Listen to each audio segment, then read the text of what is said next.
अस्सलाम वालेकुम स्टूडेंट्स, कैसे हैं आप सब। उम्मीद है आप सब खैरियत से होंगे। Chapter number 2, lecture number 2। Topic हमारे पास है पेक्यूलियर बिहेवियर ऑफ लिथियम। और ये बड़ा इंपॉर्टेंट एक लॉन्ग क्वेश्चन है और इस चैप्टर में आगे जितने भी आपके पास लेक्चर आने वाले हैं वो सारे लॉन्ग क्वेश्चन हैं। Like peculiar behaviour of lithium, उसके बाद आपके पास है डाउन सेल, उसके बाद आपके पास है डायफ्राम सेल और बेरिलियम का बिहेवियर भी आपके पास लॉन्ग क्वेश्चन के तौर पे आ जाता है। तो चलें स्टार्ट करते हैं जल्दी से पेक्यूलियर बिहेवियर ऑफ लिथियम। अच्छा, पीरियोडिक टेबल में एक चीज़ देखी गई है। चीज़ क्या देखी गई है कि पीरियोडिक टेबल में अगर आप देखें तो जो भी आपके पास ग्रुप है उसका जो पहला मेंबर होता है उसकी प्रॉपर्टीज अदर मेंबर से डिफरेंट होती है। लाइक अभी हम बात कर रहे हैं क्योंकि लिथियम वाले ग्रुप की, तो मैं वही लिख देता हूँ। लाइक आपके पास है पहला ग्रुप जो है उसमें लिथियम है, अल्कली मेटल, हाइड्रोजन शामिल नहीं है अल्कली मेटल्स में। लिथियम है, लिथियम के बाद सोडियम है, फिर पोटाशियम है, फिर रुबिडियम है, फिर सीजियम है और ये फ्रांसियम है। तो this is first A alkali metals. तो देखा ये गया है कि जो किसी भी आपके पास ग्रुप का पहला मेंबर होता है, लाइक यहाँ पे लिथियम है, उसकी प्रॉपर्टीज अदर मेंबर से डिफरेंट होती हैं। सिमिलरली सेकंड ईयर में जाएंगे, बेरिलियम पहले पे आता है, उसकी प्रॉपर्टीज डिफरेंट है as compare to other members of its family और ग्रुप। सिमिलरली थर्ड ए में जाएंगे, बोरोन पहला है, उसकी डिफरेंट है। 4A में जाएंगे, कार्बन पहले है, उसकी प्रॉपर्टी दूसरों से डिफरेंट है। 5A में जाएंगे, नाइट्रोजन है, उसकी प्रॉपर्टी दूसरों से डिफरेंट है। 6A में ऑक्सीजन है, उसकी डिफरेंट है। और 7A में जाते हैं तो फ्लोरीन आता है टॉप पे और उसकी प्रॉपर्टीज दूसरों से डिफरेंट है। अब ये डिफरेंट प्रॉपर्टीज क्यों हैं, हम इसी को डिस्कस करने जा रहे हैं, लेकिन हमारा जो फोकस होगा वो लिथियम होगा। लेकिन बेसिकली ये तीन फैक्टर्स जो हमने पढ़ने हैं यही डिसाइड करते हैं कि आपके पास ये थोड़ा सा डिफरेंट या एनोमलस या पेक्यूलियर कहते हैं, थोड़ा डिफरेंट बिहेवियर, कोई थोड़ा सा हट के जरा पर है, थोड़ा सा डिफरेंट, समवट डिफरेंट। तो ये different behaviour as compare to other alkali metals क्यों शो करते हैं। लाइक लिथियम है, उसकी बहुत सारी प्रॉपर्टीज नीचे वालों से थोड़ी सी डिफरेंट है। ठीक है ना, ऐसा नहीं बिल्कुल ही 180 है, नहीं, थोड़ी सी डिफरेंट कुछ प्रॉपर्टी। तो कौन से ऐसे फैक्टर्स हैं डिसाइड करते हैं। तो शॉर्ट क्वेश्चन आपके पास आता है कि why lithium show peculiar behaviour, why lithium is different than other alkali metals. ठीक है ना, तो उसका आंसर ये आपके पास होगा। चलो स्टार्ट करते हैं। पहला फैक्टर है स्मॉल रेडियस। देखिए मुझे और आपको ये बड़े अच्छे से पता है कि जो लिथियम है उसका रेडियस सबसे छोटा है। क्यों? क्योंकि हम ये जानते हैं कि हमने ये पढ़ा था कि जब हम टॉप टू बॉटम मूव करते हैं पीरियोडिक टेबल के अंदर, जो एटॉमिक रेडियस है या फिर आपके पास जो आयोनिक रेडियस है, कोई भी आपके पास रेडियस है, उसकी जो वैल्यू है उसमें इजाफा होता है या रेडियस इंक्रीज होता है। मतलब टॉप टू बॉटम आपके पास एटॉमिक रेडियस या एटॉमिक साइज इंक्रीज होता है और सिमिलरली आयोनिक रेडियस और आयोनिक साइज भी इंक्रीज होता है। तो अगर मैं इस हिसाब से देखूं तो फ्रांसियम का साइज सबसे ज्यादा है, सीजियम का उससे कम, रुबिडियम का उससे कम, पोटाशियम का उससे कम और सबसे कम किसका, लिथियम का। तो लिथियम का सबसे स्मॉलेस्ट रेडियस है। एक तो ये पॉइंट है। अब इसका इफेक्ट क्या है वो बाद में देखते हैं, पहले इसको जरा सुन लेते हैं। दूसरी बात, अब लिथियम का रेडियस स्मॉल है, हमने कहा कि हाई चार्ज डेंसिटी है। दूसरा पॉइंट जिसकी वजह से lithium different, high charge density क्या बात है। बेसिकली चार्ज डेंसिटी क्या होती है ये जरा देख लेते हैं, इसको जरा समझ लेते हैं। देखो चार्ज डेंसिटी बेटे बेसिकली होती है किसी भी आयन की चार्ज टू साइज रेशियो। ये चार्ज डेंसिटी है कि मतलब कितने साइज में कितना चार्ज है, एक चार्ज कितने साइज में है, आसान लफ्ज हो गया, ये चार्ज डेंसिटी। अब हमने अभी पढ़ा कि जो आपके पास लिथियम है उसका साइज सबसे कम है, तो इसका मतलब है उसकी चार्ज डेंसिटी सबसे ज्यादा होनी चाहिए। तो वही तो मैंने लिखा as compare to other alkali metal. जो भी बात मैं कर रहा हूँ यहाँ पे as compare to other alkali metal, दूसरे से मुझे कंसर्न नहीं है पीरियोडिक टेबल पूरे से, as compare to other alkali metal. तो दूसरों का साइज ज्यादा है एज कंपेयर टू लिथियम, उनकी चार्ज डेंसिटी कम है एज कंपेयर टू लिथियम। मतलब लिथियम छोटा सा है, उसके अंदर चार्ज ज्यादा है, मतलब छोटी सी जगह में चार्ज ज्यादा आ जाता है। ये इतनी जगह और +1 चार्ज है, मतलब मैं कहता हूँ ये +1 चार्ज इतनी जगह में आ रहा है, तो यहाँ साइज ज्यादा है इसका, चार्ज डेंसिटी कम। मतलब एक जगह पे चार्ज की डेंसिटी जो है, चार्ज की जो मिकदार है वो कम आ रही है। लेकिन अगर यही लिथियम की बात करें, लिथियम छोटा सा है, चार्ज वही है +1, क्योंकि सारे अल्कली मेटल पे चार्ज तो एक ही है ना, +1। ठीक है ना, अब थोड़ी जगह पे ज्यादा चार्ज है, this is high charge density. तो लिथियम की ड्यू टू स्मॉलर साइज जो चार्ज डेंसिटी होती है वो क्या होती है, ज्यादा होती है। ये बात ध्यान में रखिएगा। तीसरा point, less electropositivity, lithium less electropositive है ये सारे मेटल हैं, ये सारे इलेक्ट्रोपॉजिटिव। इलेक्ट्रोपॉजिटिव कहते किसे हैं? देखिए हमें जो पता है, हमें ये पता है कि कोई भी जब मेटल आपके पास एक इलेक्ट्रॉन लॉस करती है तो वो m+1 में जाती है। अब मेटल का इलेक्ट्रॉन लॉस करके पॉजिटिव फॉर्म में आना, दिस इज इलेक्ट्रोपॉजिटिविटी या इलेक्ट्रोपॉजिटिव करैक्टर। कौन इनमें से ज्यादा आसानी से इलेक्ट्रॉन लॉस करके पॉजिटिव फॉर्म में आ सकता है? डेफिनेट सी बात है, जिसकी आयोनाइजेशन एनर्जी की वैल्यू सबसे कम है। और किसके लिए ये मुश्किल है? जाहिर सी बात है जिसकी आयोनाइजेशन एनर्जी की वैल्यू ज्यादा है। और हम एक और चीज पढ़ चुके हैं कि जब हम टॉप टू बॉटम मूव करते हैं इन पीरियोडिक टेबल तो हमारे पास आयोनाइजेशन एनर्जी की वैल्यू कम होती है, कम होती है।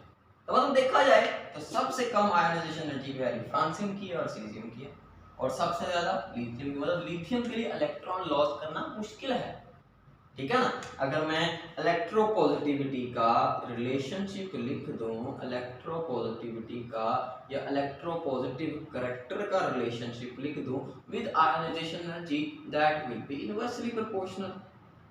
मतलब जिसकी आयोनाइजेशन एनर्जी ज्यादा होगी उसकी इलेक्ट्रोपॉजिटिविटी कम होगी, उसका इलेक्ट्रोपॉजिटिव करैक्टर ज्यादा कम होगा।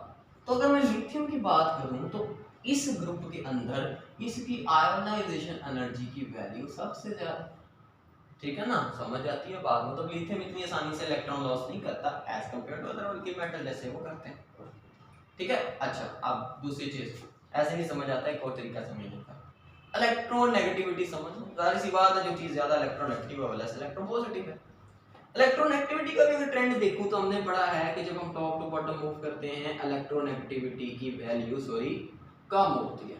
मतलब सबसे ज्यादा इलेक्ट्रोनेगेटिविटी किसकी होगी? लिथियम की। और हमने देखी वाकई ऐसा है, लिथियम की इलेक्ट्रोनेगेटिविटी आपके पास आती है 1.0, सोडियम की और कम हो जाती है, इसकी हो जाती है 0.8, इसकी और कम हो जाती है, इसकी हो जाती है 0.7 एंड सो ऑन।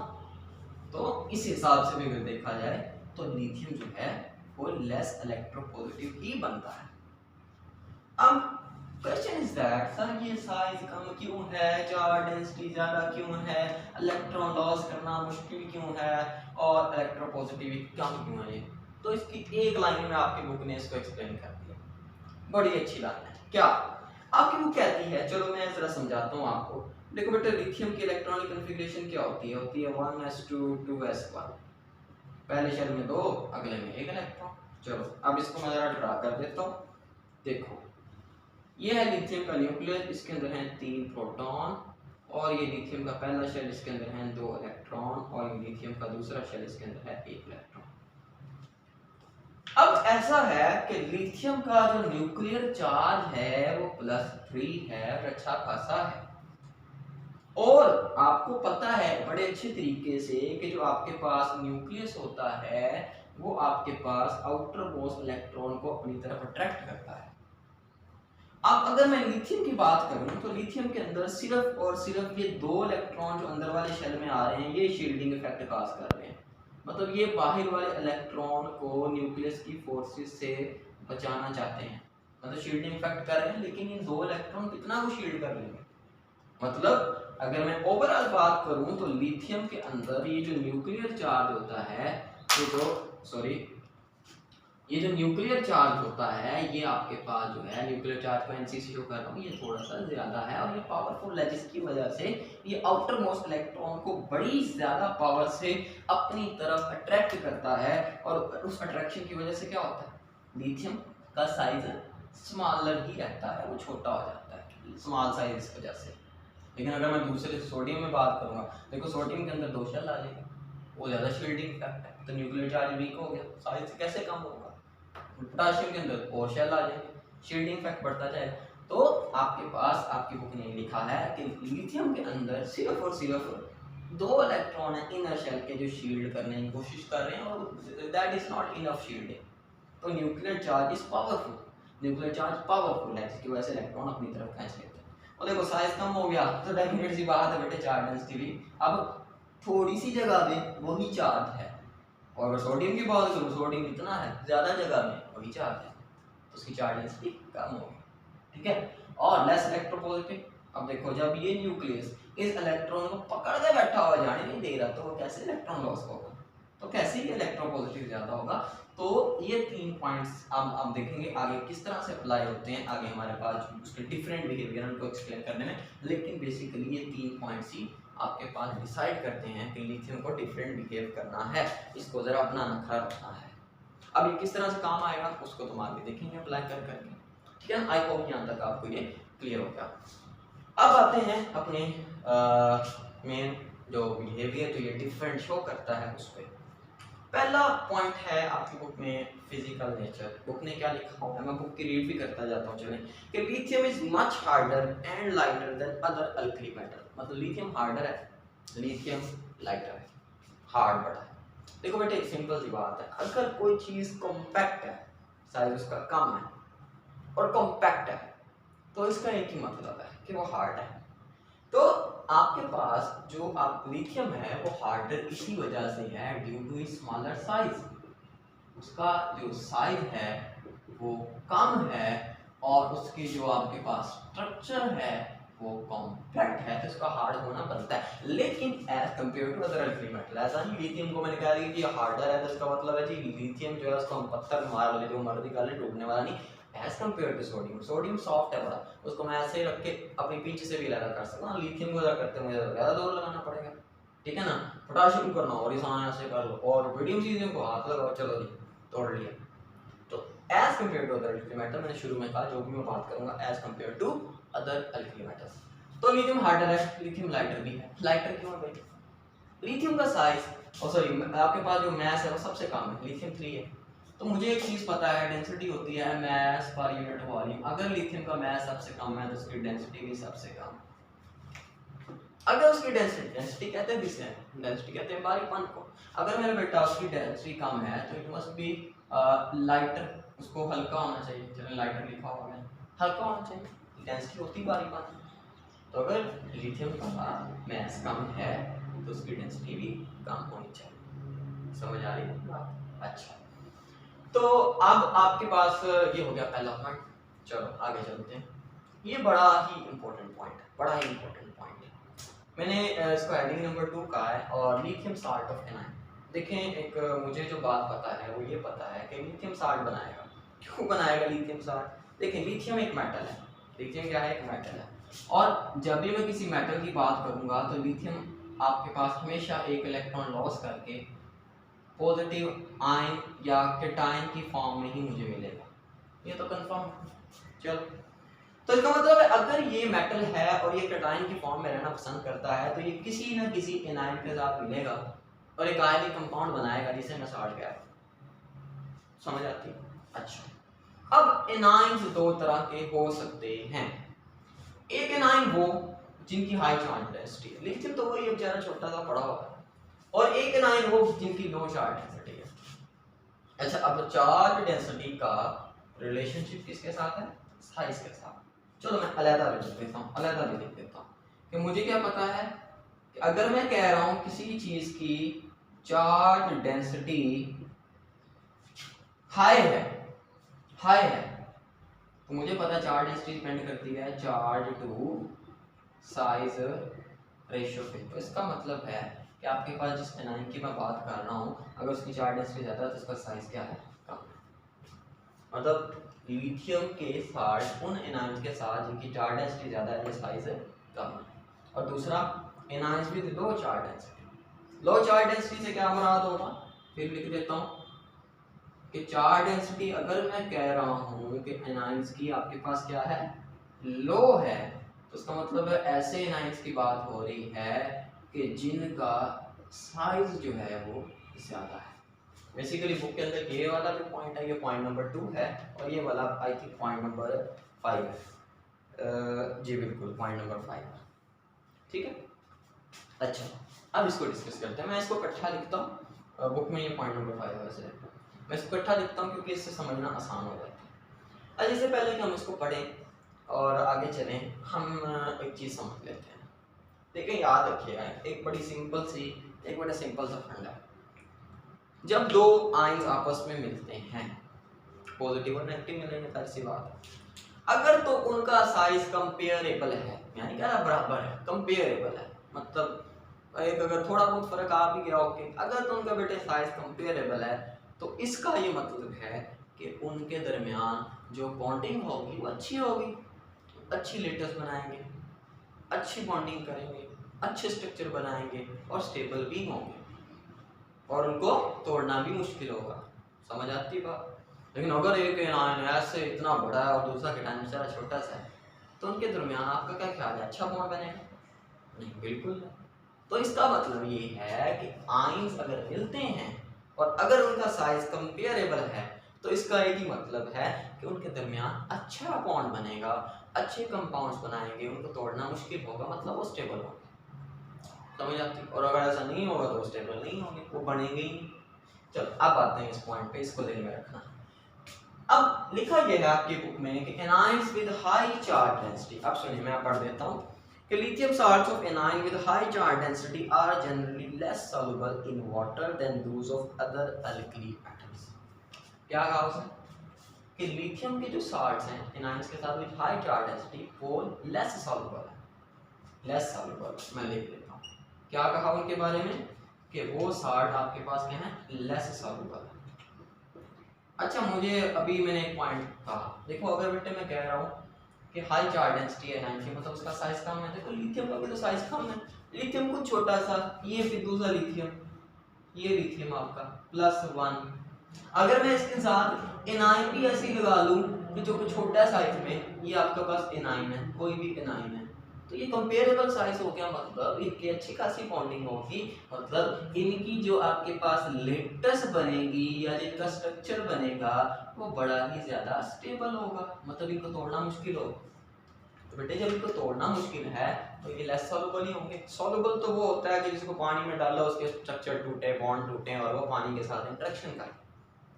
तो हाई चार्ज डेंसिटी अगर होगी एनायन की तो बेटे वो कंपेरेबल साइज की वजह से जो लेटेस्ट बनेगी वो स्टेबल बनेगी, जिसकी वजह से सॉल्युबिलिटी लेस होगी। चलो ऐसे नहीं समझना, एक और तरीके से समझ लेते हैं। आपने एक चीज पढ़ी है that is latest energy. Latest energy तो पढ़ते हैं हम, हमें पता है लेटेस्ट एनर्जी। याद रखना अगर किसी चीज की लेटेस्ट एनर्जी और सॉल्युबिलिटी के दरमियान हम रिलेशनशिप देखना चाहते हैं तो वो ये है इनवर्सली प्रोपोर्शनल। अगर मैं कह रहा हूं कि एक साल्ट की लेटेस्ट अच्छी बनी है, मतलब उसके लेटेस्ट को तोड़ने के लिए ज्यादा एनर्जी चाहिए, लेटेस्ट एनर्जी ज्यादा है, तो डेफिनेट सी बात है उसकी सॉल्युबिलिटी क्या होगी, कम होगी। सिंपल सी बात है। अब लेटेस्ट क्यों बनी वो मैं बता चुका पहले, ठीक है। तो अगर हाई चार्ज डेंसिटी वाला आप लेके आएंगे एनाइन तो लेटेस्ट स्टेबल बनेगी और सॉल्युबिलिटी कम होगी। ये बात सिंपल सी है और आसान है। अब इसके साथ की एग्जांपल कौन कौन सी हैं, तो आप कोई भी कोड कर दे, lithium hydroxide, lithium fluoride, lithium phosphate, मैं कोई दो लिख देता हूँ। फॉर एग्जांपल इसकी एग्जांपल आ जाती है लिथियम और उसके साथ हाइड्रोक्साइड। लिथियम का साइज छोटा है, हाइड्रोक्साइड भी कोई बहुत बड़ा आपके पास नहीं है। सिमिलरली आपके पास आ जाता है लिथियम और ये फ्लोराइड, लिथियम भी छोटा सा, फ्लोराइड भी छोटा सा, तो सिंपल सा है। और आगे मैं लिख रहा हूँ ETC एक्स्ट्रा एंड एक्स्ट्रा। तो आगे और भी एग्जांपल है, आप सारी कोड करेंगे, मैं सिर्फ दो लिख रहा हूँ टाइम बचाने के लिए। तो एक तो ये हो गया पॉइंट, ये पॉइंट नंबर 2 है। अब पॉइंट नंबर 5, लेकिन व्हाट अगर हम एनायन लें विद लो चार्ज डेंसिटी, मतलब ऐसा एनायन लें जिसका साइज बड़ा ज्यादा, और बटे वो तो फिर पुराना पड्डा आ गया। एक छोटा सा केटाइन है लिथियम बेचारा, और एनायन हम इतना बड़ा ले आए हैं लो चार्ज डेंसिटी, मतलब बड़ा साइज है। अब लो चार्ज डेंसिटी को आपकी बुक ने किस तरह से लिखा हुआ है, आपकी बुक की लाइन ये है कि lithium salt of anions with lithium salt with anions of large polarisability, मतलब आपके पास ऐसे एनायंस जिनकी पोलराइजेबिलिटी ज्यादा है या वो ज्यादा पोलराइजेबल है। बेटे याद रखना पोलराइजेबिलिटी भी डायरेक्टली प्रोपोर्शनल टू साइज है। अगर किसी चीज का साइज ज्यादा है, उसका इलेक्ट्रॉनिक लोड ज्यादा होगा, उसकी पोलराइजेबिलिटी ज्यादा होगी। समझ आती है, मतलब बात होती है साइज की। याद इसको मैंने जरा लो चार्ज डेंसिटी एक ही टर्म यूज कर ली ताकि आप लोगों के लिए आसान हो। तो अगर तो ग्रेटर साइज होगा तो मेरा बेटा इसका एक सिंपल मुझे बात समझ में आती है कि जो लेटेस्ट आपके पास एनर्जी होगी वो क्या होगी, बहुत ज़्यादा कम होगी। अगर लेटेस्ट एनर्जी कम है तो इनकी क्या होगी, सॉल्युबिलिटी भी आपके पास डेफिनेट सी बात है ज़्यादा होगी। लेकिन आपकी बुक सॉल्युबिलिटी को नहीं बयान कर रहा, वो ये कह रही है कि ये स्टेबल नहीं है। हम बिल्कुल सही बात है। जब लेटेस्ट एनर्जी कम है मतलब लेटेस्ट बन ही नहीं रही इतनी आसानी से, तो बनती है टूट जाती है, तो इसका मतलब है कि आपके पास ये जो आपके पास इस तरह के मतलब बनेंगे, they must be less stable, वो स्टेबल ही नहीं है, इसी वजह से तो टूट जाते हैं फौरन से। ठीक है, लेकिन ये लेस सॉल्युबल थे एंड मोर स्टेबल। लिखना है तो लिख लो, पॉइंट जितने मर्जी बना लो, वो बातों से बातें निकलती हैं, जरा लेंथी हो जाता है काम। ठीक है ना, तो लेस स्टेबल रीजन वही है, एक एनाइन ज़्यादा है, केटाइन छोटा सा है, उनके दरमियान लेटेस्ट अच्छी बनती नहीं है, लेटेस्ट नहीं बनती तो सॉल्युबिलिटी। अच्छा, अगर आप इसको और मतलब तरह से लिखना चाहें तो मैं आपको एक और चीज़ बता देता हूँ, चलो लिख लो कि जो लेटेस्ट एनर्जी होती है, लेटेस्ट एनर्जी होती है वो डायरेक्टली प्रोपोर्शनल टू स्टेबिलिटी भी होती है। मतलब अगर मैं कह रहा हूँ किसी चीज़ की लेटेस्ट एनर्जी कम है तो उसका मतलब उसकी स्टेबिलिटी भी कम है, वो आसानी से टूट जाएगी चीज़। समझ आती बात? आई होप के समझ आ रही होगी आपके पास। अब इसका अंदाजा आप इस बात से लगा लें कि लिथियम के साथ अगर कोई ऐसा एनायन आ जाए जो बहुत ज़्यादा बिगर है साइज में, बहुत ज़्यादा साइज है, तो वो बनाता ही नहीं है कंपाउंड। लाइक आपकी बुक में 3 इंपॉर्टेंट एमसीक्यूज हैं। पहला कि लिथियम के साथ अगर आके बाइकार्बोनेट लग जाए, अब बाइकार्बोनेट का साइज बहुत ज़्यादा है। बाइकार्बोनेट क्या होता है? बाइकार्बोनेट होता है HCO3, 3 ऑक्सीजन है, 1 कार्बन है, 1 हाइड्रोजन है, इतना बड़ा ये आपके पास एनाइन है, तो ये तो लेटेस्ट बनाने की नहीं अच्छी, तो ये कंपाउंड ये नहीं बनाता। तो लिथियम बाइकार्बोनेट के साथ भी कंपाउंड नहीं बनाता। इसके अलावा लिथियम आपके पास ट्राई आयोडाइड, आयोडीन तो इतना बड़ा है आपके पास element, triiodide I3 negative, ओए ओए ओए, ये भी बहुत बड़ा है, इसके साथ भी नहीं बनाता क्योंकि लेटेस्ट बनती इतनी वीक है कि बनती नहीं है, इस तरह से कह लें, और स्टेबिलिटी कम होती है बहुत ज़्यादा। और सिमिलरली बेटे जो तीसरा आपकी बुक में है वो आपके पास है सल्फाइड के साथ, हाइड्रोजन सल्फाइड के साथ कह लें। मैं सल्फाइड लिख रहा हूँ, जनरल सल्फाइड होता है S-2। अब सल्फर का भी साइज इतना ज़्यादा होता है कि ये आपके पास लिथियम के साथ नहीं मिलता, तो लिथियम इनके साथ नहीं बनाता। ठीक है, लेकिन सर नीचे वाले कैसे बना, नीचे वालों का साइज ज़्यादा हो जाता है ना, मतलब लिथियम वो बिंदु सा है और बाइकार्बोनेट इतना बड़ा, अब सोडियम उसका साइज ज़्यादा हो रहा है तो वो कंपेरेबल हो जाते हैं। ठीक है, तो आपके पास अभी तक हमने ये पढ़ा कि अगर आपके पास एनाइन का साइज आपके पास कम होगा तो स्टेबिलिटी ज़्यादा होगी, क्योंकि लेटेस्ट अच्छी बनती है, स्टेबल होती है, लेटेस्ट एनर्जी ज़्यादा, उसकी सॉल्युबिलिटी कम होगी। और अगर आपके पास एनाइन पोलराइजेबल होगा, साइज उसका ज़्यादा होगा या लो चार्ज डेंसिटी होगी, तीनों एक ही बातें हैं, तो आपके पास जो चीज़ बनेगी या तो वो बनेगी नहीं, लाइक ये 3 एग्जाम्पल हैं, नहीं बनते, और अगर बनेगी भी तो आपके पास वो जो साल्ट होगा वो लेस स्टेबल होगा, क्योंकि उसकी लेटेस्ट एनर्जी कम है और उसकी सॉल्युबिलिटी ज़्यादा होगी, फौरन टूट जाएगा अगर है भी।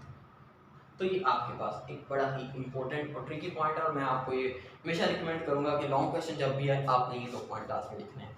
अच्छा, अब उसके बाद पॉइंट नंबर 3 है आपकी बुक में, लेकिन मैं उसको पॉइंट नंबर यहाँ पे 4 बना के लिखता हूँ, तो चलो डिस्कस करते हैं जल्दी। अब आपके पास वो है क्या point, complex formation. Complex formation, कोई भी अल्कली मेटल आपके पास, आज मेरे पास डस्टर मुझे मिल रहा, तो सॉरी फॉर दिस। अच्छा, आपके पास तीसरा पॉइंट लिखते हैं, that is complex formation.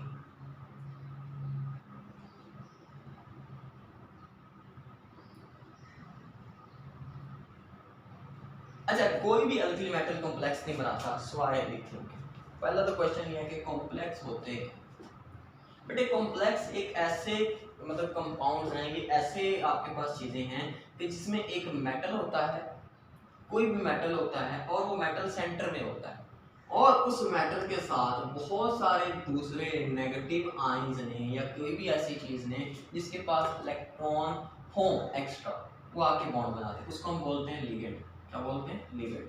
Ligand ligand तो मेटल ऐसे आपके पास बेटे कंपाउंड होते हैं जिसमें एक सेंट्रल मेटल एटम होता है, उसके ऊपर कोई भी चार्ज होता है, मैं कोई प्लस n कह देता हूँ, +1 भी हो सकता है, +2, मेटल सेंटर में होता है और उस मेटल के साथ कोई भी लिगेंड जुड़ा होता है। अब लिगेंड कोई भी वो चीज़ हो सकती है जिसके ऊपर या तो नेगेटिव चार्ज हो, या फिर लिगेंड कोई भी ऐसी चीज़ हो सकती है जिसके ऊपर या तो क्या हो, लोन पेयर। ठीक है, समझ आती है बात?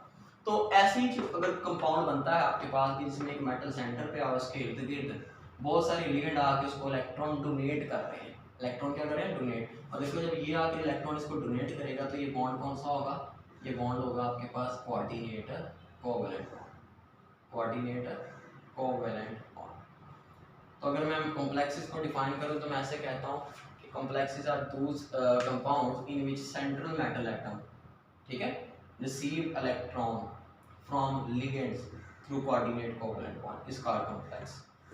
अब कॉम्प्लेक्स बनते क्या है, मतलब क्या कंडीशन है कॉम्प्लेक्स के बनने के लिए? बेटे कॉम्प्लेक्स के बनने के लिए आपके पास दो कंडीशन है, दो कंडीशन है।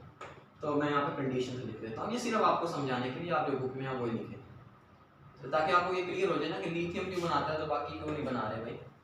तो कंडीशन बेटे, पहली कंडीशन ये है कॉम्प्लेक्स फॉर्मेशन के लिए कि जो आपके पास मेटल हो, जो आपके पास मेटल है, ठीक है, इसके ऊपर हाई चार्ज होना चाहिए। क्या होना चाहिए?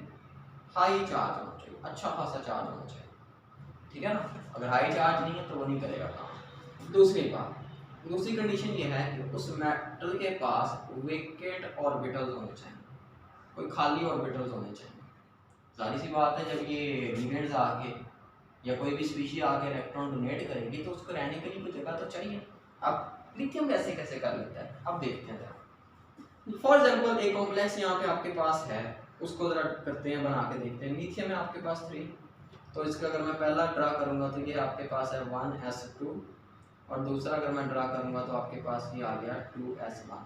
अगर मैं उससे आगे भी ड्रा कर लूँ तो आगे आपके पास, आपको पता है कि 3 p ऑर्बिटल आते हैं, इसको मैं बोल देता हूँ ये 2p है। तो लिथियम का तो यहाँ पे खाता खत्म हो जाता है, लेकिन क्योंकि लिथियम जब मेटल कॉम्प्लेक्स बनाएगा तो वो लिथियम की फॉर्म में नहीं होगा, वो लिथियम +1 की फॉर्म में होगा। अगर मैं +1 करना चाहता हूँ तो मुझे एक इलेक्ट्रॉन यहाँ से निकालना पड़ेगा। ओके, तो ये है लिथियम +1। अब लिथियम +1 के अंदर होता क्या है कि ये 1s तो वैसे ही रहता है, इसको तो कोई फर्क नहीं पड़ रहा, ये वैसे ही।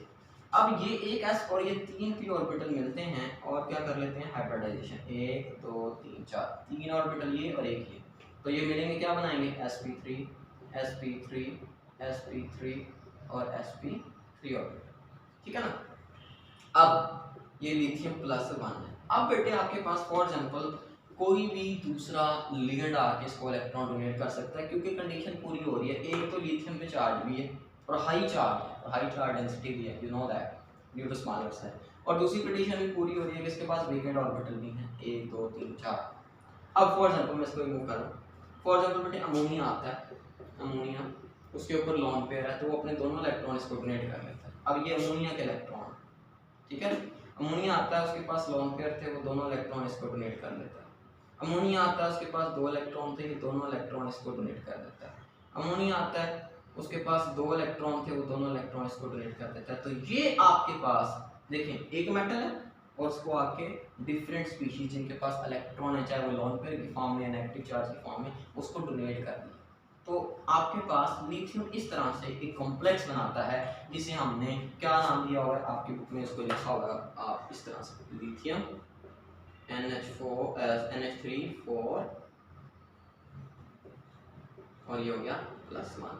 कि ओवरऑल तो +1 ही चार्ज लेगा जो लिथियम के ऊपर, अमोनिया 4 है, वो आगे से जुड़ गए, ठीक है। तो अब अगर मैं इसको ड्रा कर दूं तो लिथियम होगा इस तरह से +1, तो एक अमोनिया आया, उसने एक इलेक्ट्रॉन अपना पेयर डोनेट किया, दूसरा अमोनिया आया, उसने अपना इलेक्ट्रॉन पेयर डोनेट किया, तीसरा अमोनिया आया, उसने अपना इलेक्ट्रॉन पेयर डोनेट किया, चौथा अमोनिया आया, उसने अपना इलेक्ट्रॉन डोनेट किया। तो इस तरह से आपके पास एक कॉम्प्लेक्स बन गया। तो ये आपके पास सिर्फ और सिर्फ लिथियम बनाता है। आप कहेंगे सर सोडियम नहीं बना सकता, सोडियम पोटाशियम रुबिडियम सीजियम के पास भी तो ऐसे ऑर्बिटल अवेलेबल है बेटे, वो इस कंडीशन को तो पूरा करते हैं लेकिन इस कंडीशन को पूरा नहीं करते। वजह, क्योंकि आपके पास लिथियम के ऊपर सबसे ज्यादा चार्ज है, हाई चार्ज है, लेकिन सोडियम पोटाशियम रुबिडियम सीजियम और फ्रांसियम के ऊपर इतना ज्यादा चार्ज नहीं होता, उनकी चार्ज डेंसिटी इतनी ज्यादा नहीं होती। तो दैट्स व्हाई वो कॉम्प्लेक्स फॉर्मेशन नहीं करते, लिथियम कर लेता है। कैसे बनता है ये आपके कंसर्न का नहीं है, आपने सिर्फ समझना है इसको, ठीक है। टॉपिक ऐसा है, इसके ऊपर बहुत ज़्यादा डिटेल के साथ डिस्कशन हो सकती है, तो इसको शायद 2 आपके पास लेक्चर लग जाए, तो इसको आपने अच्छे तरीके से समझ लेना है। तो ये एक पॉइंट आपके पास ये हो गया। अब आगे चलते हैं, एक और पॉइंट डिस्कस करते हैं। एक और पॉइंट आपके पास ये है कि आपके पास, मैं इसको मैं रेस कर ही लूं,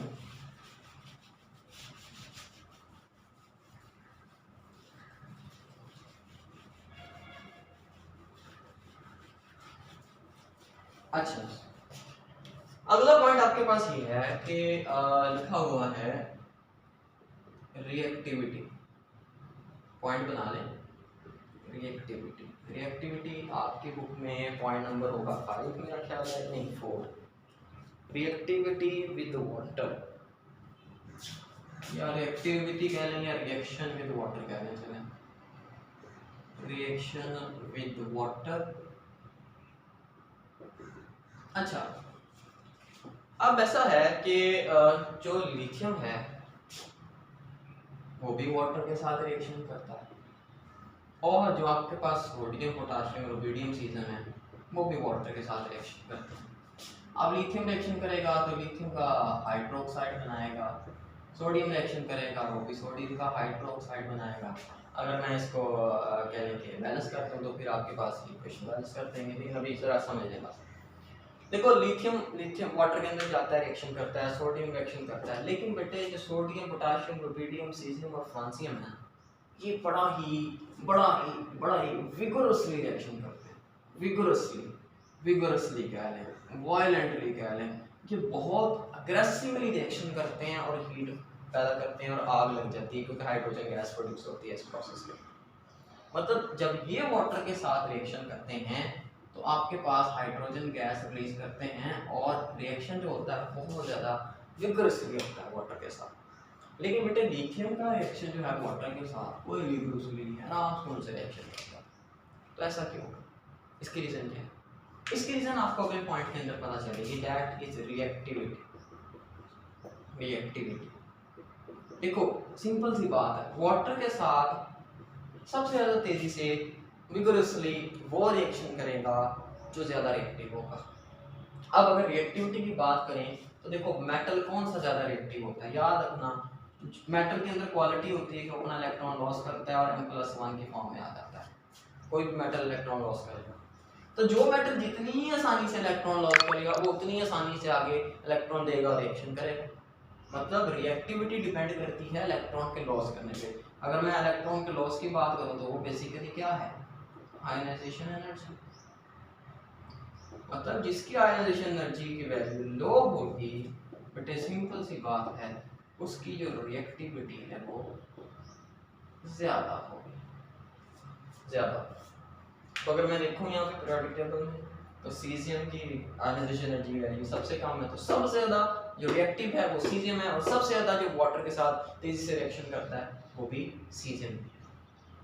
लेकिन लिथियम की बात करें, लिथियम की आयनाइजेशन एनर्जी की वैल्यू सबसे ज्यादा है, उसकी रिएक्टिविटी सबसे कम है, तो वाटर के साथ भी जो रिएक्शन करेगा वो बहुत स्लोली, बहुत आराम से करेगा, उसको कोई फर्क नहीं पड़ता कि क्या चले। समझ आ रही मेरी बात? तो ये कुछ इंपॉर्टेंट पॉइंट्स थे जो कि हमने अभी तक डिस्कस कर लिए। अच्छा एक और पॉइंट डिस्कस करते हैं आज के लेक्चर में, 6 पॉइंट्स काफ़ी हैं, और वो पॉइंट आपके पास क्या है, ऑक्साइड फॉर्मेशन। ऑक्साइड फॉर्मेशन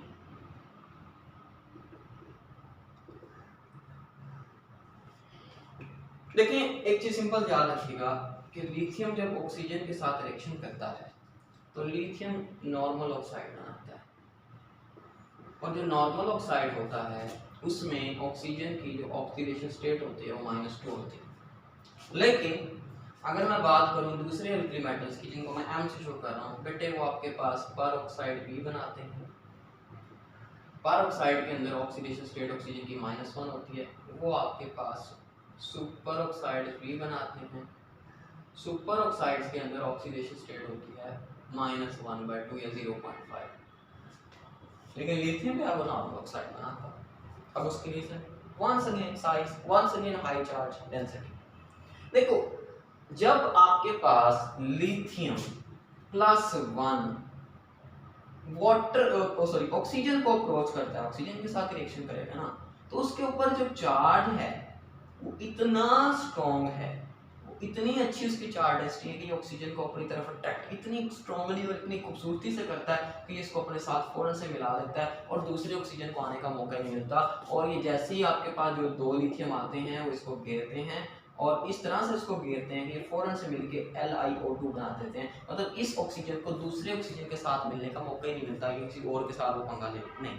इनके साइज़ की वजह से, आसान लफ्ज़ों के अंदर समझा रहा हूँ कि इनके साइज़ की वजह से, इनके चार्ज डेंसिटी की वजह से ये फ़ौरन से उस ऑक्सीजन को अपने लपेटे में ले लेते हैं और उसकी वजह से लिथियम का जो डाइऑक्साइड बनता है वो नॉर्मल बनता है। लेकिन अगर मैं सोडियम की बात करूँगा, पोटेशियम की बात करूँगा, रुबिडियम की बात करूँगा, तो उसमें ये होता है कि उसका साइज़ ज़्यादा है, तो वो अभी वेट चल रहा होता है तो उतनी देर में कोई और आग लग जाता है, तो फिर वो नॉर्मल ऑक्साइड से ज़रा बात हट भी सकती है, तो डिफरेंट तरह से रिएक्शन होते हैं। लेकिन लिथियम में ये काम रिस्ट्रिक्शन के साथ है कि लिथियम फ़ौरन से ऑक्सीजन पकड़ता है और तो लेकर साइड पे हो जाता है, तो लिथियम का एक ऑक्साइड बनता है दैट इज Li2 और दैट इज नॉर्मल ऑक्साइड। इसमें जो ऑक्सीजन की ऑक्सीजन स्टेट है दैट इज -2। तो ये आपके पास यहाँ पे हो गए 6 पॉइंट्स। बाकी जो नेक्स्ट पॉइंट्स रहेंगे आपके पास, अभी लेक्चर लंबा हो गया तो इसको इंशाल्लाह नेक्स्ट लेक्चर के अंदर डिस्कस करेंगे, तो आप इसको अच्छे तरीके से समझिएगा। बड़ा ही इंपॉर्टेंट और बड़ा ही मज़ेदार ये टॉपिक है आपके पास। तो इंशाल्लाह फिर नेक्स्ट लेक्चर के अंदर आपके साथ मुलाकात होती है, फिर हम बाकी भी डिस्कस करेंगे कि आपके पास लिथियम के और कौन से ऐसे करैक्टर हैं जो कि आपके पास उसके ग्रुप के साथ नहीं मिलते। तो तब तक के लिए थैंक यू वेरी मच बच्चों। अल्लाह हाफिज़, अस्सलाम वालेकुम, अल्लाह हाफिज़।